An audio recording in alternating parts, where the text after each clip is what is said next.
semuanya, perkenalkan nama saya Shalya Novita dari kelas 10 MIPA 3. Sekarang saya akan membahas materi tentang vektor.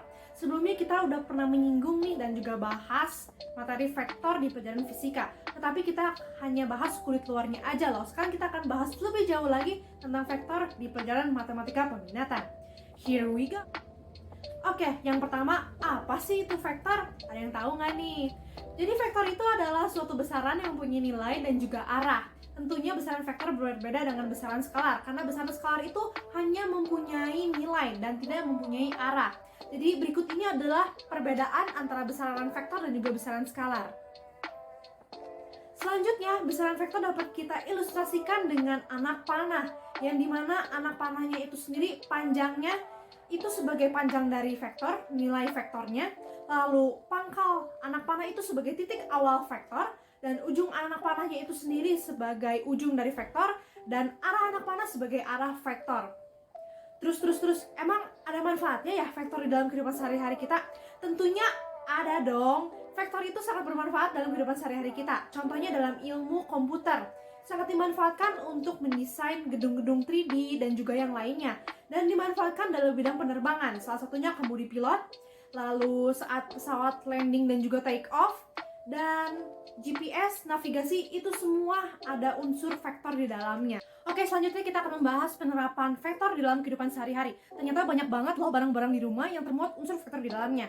Terutama yang sering kita lihat adalah, benar banget, ini adalah jam dinding. Jam dinding ini juga termuat unsur vektor di dalamnya. Karena apa? Karena dari anak panah jarum jam ini yang mirip seperti vektor yang tadi kita ilustrasikan di awal, dan juga timbangan di rumah itu juga sama termuat unsur vektor di dalamnya.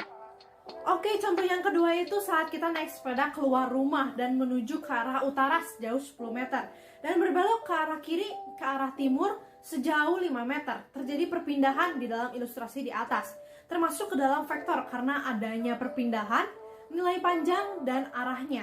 Kita menyiram tanaman dengan menggunakan selang, dan terkadang kita sedikit menutup mulut serang dengan ibu jari supaya saat air keluar akan langsung menyebar ke segala arah air yang keluar itu. Contohnya seperti ini. Jadi pertambahan besar dari vektor air dan memperluas jangkauan atau arah. Lalu kok bisa ya meningkatkan vektor air? Karena luas permukaan selang itu sama dengan tekanan naik, mengakibatkan tekanan tambah besar, seperti rumus P sama dengan F per A. Lalu arahnya gimana? Kalau arahnya itu sendiri ada, karena adanya pembelokan dan air yang menyebar ke segala arah, itu termasuk arah dari vektor itu sendiri. Oke, contoh yang selanjutnya itu misalnya saya berlari ke arah timur sejauh 100 meter. Kemudian saya berpikir ingin membeli air minum di minimarket dan kembali berlari ke arah barat sejauh 30 meter. Dari ilustrasi di atas itu terjadi perpindahan, dan perpindahan itu juga termasuk dan termuat unsur vektor di dalamnya. Contoh selanjutnya saat kita menendang bola, itu juga termuat unsur vektor di dalamnya karena kita bisa mengetahui kecepatan bola yang kita tendang itu berapa, dan juga ada arahnya yang kita tendang, serta ada pengaruhnya dari gaya dorong angin pada saat kita menendang bola. Contoh yang lainnya, misalnya saya mendorong meja atau kursi ke arah barat dengan gaya 20 Newton. Kenapa sih dimaksud dengan vektor? Ilustrasi di atas, karena ada arahnya, yaitu arahnya ke barat, dan juga ada besar tekanan gaya dorong meja itu sendiri sebesar 20 Newton. Contoh yang lainnya adalah misalnya saya menjatuhkan suatu barang dari suatu ketinggian tertentu atau dari lantai 2, dan barang itu tidak jatuh tepat di bawah pada saat saya menjatuhkan.